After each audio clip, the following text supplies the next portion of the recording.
Welcome to A-Tech. In this video, I will discuss to jailbreak iOS 18.1. So follow me till end, and I'm going to show you exactly how to jailbreak it. So don't forget to subscribe for more tech updates. First of all, open Safari and you need to visit untethered.vip. Here O is a 0. So don't forget that. Now I am going to type the website. So let's wait for the site to load. And here you need to press jailbreak and this will download a profile. On the pop-up, you need to click allow and then close. Now we're going to settings, and you should see a profile downloaded message. Press on that, press install and then done. And now go to the home screen and you should see the Unc0ver app. Now we can open it. After opening the app, you need to click jailbreak. And now as you can see, it is just jailbreaking my device. So what we're going to do is press respring.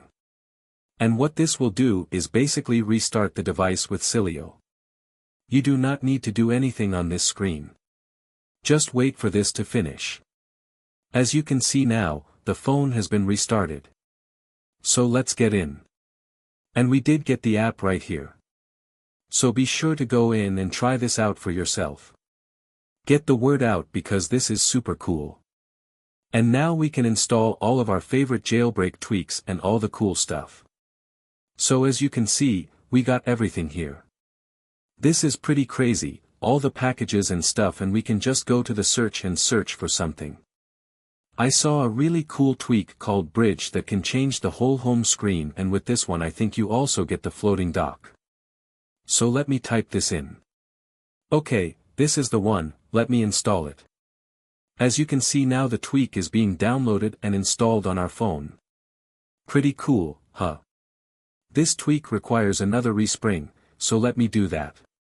The respring for tweaks does not take long, so let's go in and see if it worked. Yes, and it's fully installed. With this tweak, you get Apple Watch app screen and also a floating dock. So I hope you enjoyed, and if this worked for you, share this video, and don't forget to hit like button.